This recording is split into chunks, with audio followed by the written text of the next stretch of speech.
So could you start by telling everyone what your name is? Hi, my name is Patty Smith, but I go by Teacher Patty on the internet. This is what I look like. I'm sorry to disappoint you. So you leave comments on my site. All the time. It's probably the one I comment on the most. And that's why you lost your job? Hello. Yeah, somebody was looking around. No, we Patty, lost our do you job. know, I'm sorry, do you know Pete? No. Pete leaves comments on my site too. Oh, cool. I think Pete and Patty, I think you're friends on the on Facebook. Are you Peter Larson? Yes. Jesus Christ, oh my God, I don't believe I'm meeting you in person. Oh my God, that's so awesome. Isn't it? It's Peter Larson. We made friends from your site. Remember we made friends? Mark writes shit underneath it when it's like, Patty Smith and Peter Larson friends writes shit. That's all he said. And right here. Yeah. And it's this big. It was awesome. Incredible. Isn't it awesome? I was only going to come here for like 2 minutes to come say, Mark, I came to your thing, and then I was going to leave. But now you're here forever. But now I've met you. I know, right? Oh my God, awesome. Well, come back in a minute and I'll interview you. Yeah, Okay. yeah, cool. Or you interview So you Yeah, can just make. like short interviews. So this is the thing. If you go to markbader.com, you can make friends. Like I have several internet, like Facebook friends I've made from his site. And then there's people that don't like me that are not my Facebook friends, but whatever. I can't do anything. So I'm tempted to take you into the bathroom for a reenactment. Oh my But God. maybe we can do that later. That would be hilarious. Because Patty made friends in the restroom Yes, here. I did. Wet Dolphin Missile. Who's not a man, and it's not Steve Pierce. It is a female. She's lovely. It's. Well, actually, you don't know that it wasn't Steve Pierce. Well, you're right. I didn't go in there and do any like, what you got? No, we didn't do any junk exchange. Sorry. So you're a teacher. Yes. And you teach really vulnerable kids. I think in Detroit. Yes. And things are shitty. Yeah. I mean, are you can allowed to say? I mean, are you? How much can you say? Like. I'm not speaking on behalf of anybody officially. I can just say my experiences, which are awesome. I love my job. I love my students. They are amazing and phenomenal, and I miss them terribly. So I will say that is my experience with my students. What's going to happen to them if you don't come back? That's a really good question. For those who don't know, our entire district got laid off, and every teacher got laid off under the emergency financial manager, now emergency manager legislation. We have not heard about being called back. We've heard special ed will be back. The kids were a little trippy, asking me, well, are you going to be back next year? And if I'm not, I mean, there'll be a special ed teacher there for them. Now, will she or he do what I did? I don't know. And will the class size be bigger? I mean, there could well, be. I run on a caseload, so I have kids on my caseload, and because we're full inclusion, we push in. That's basically my job, is to push into other teachers' classrooms. And be with my kids. Now what ends up happening, depending on the teacher, some teachers don't want you in their room for whatever reason. I had a situation where a teacher, I pushed into her room, she didn't know math. It was a 6th grade room, she did not know 6th grade math.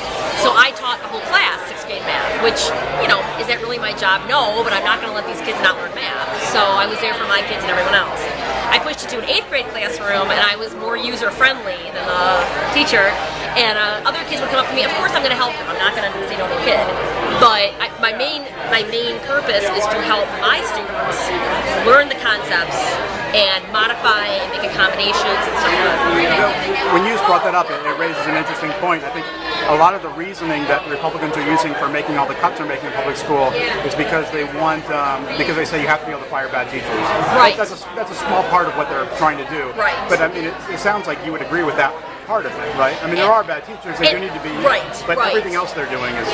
And what's interesting is that you can fire bad teachers. Now, people say tenure.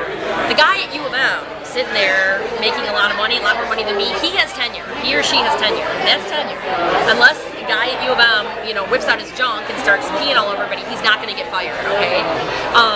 I do not have tenure, per se. I have due process rights, which means if I go into my school, if I get called back, and my principal, decides he doesn't like my hair that day, which he wouldn't, he's awesome, but he can't fire me. He has to have, well, he used to have basically, I forget the standard, but it was like, he had to have reasonable, just whatever to fire me. Now they're saying you can be fired unless it's arbitrary and capricious, I think is the language, which, what does that mean? I don't know. But the fact of the matter is you can fire a bad teacher. The administrator has to every employee should have this. You should have this. Every person here should have this protection in their job. Which is that, when I was in the legal field, I used to practice law, I had a guy fired, well, fire me because I couldn't play golf with the clients and attract clients. Now, he was screwing every other female in the law office, and I wasn't going to play that. Is that why I got fired? I don't know. But this law protected me from something like that. Everybody should have it. So you can fire a bad teacher. We really didn't need anything. So that's bullshit. Yeah. So the only reason the Republican, this is I don't want to get off on too much of a tangent, but this is like a dream come true for the Republicans. Oh, it's a wet dream. They've wanted to get rid of public education forever, and now they have a chance to do it. Yeah, absolutely. So, and they're I don't want to paint all charter schools with the same brush. Some are fine. But reality is that they do not, on the whole, outperform public schools. And I have no problem with private school. You want to pay to put your kid in private school, go for it. That's how it was when I was coming up. I got no problem with it. My husband went to private school, no problem. But with charters, and again, I'm not slamming all charters. I'm just saying that historically, the ones I know maybe don't do so great with special needs kids, discipline problems. Maybe some rumors I've heard, some charter schools, maybe possibly the day after count day, maybe start getting rid of special ed. And again, I don't know, I'm just saying, I just heard.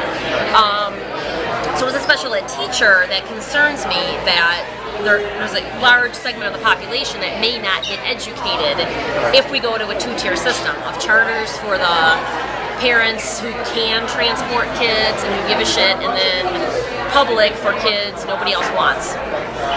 So that concerns me. Yes, so it's a wet dream for Republicans. Not all Republicans. What else do you want to say before we end? Oh, I just want to say you really should go to Mark Maynard's site. It's awesome. And come to that Shadow Art Fair, man. I get some beer. So yeah. It's good. We have good stuff this year. Yeah, it's excellent. So thanks, dude. Thank you, Patty. Bye-bye. Goodbye.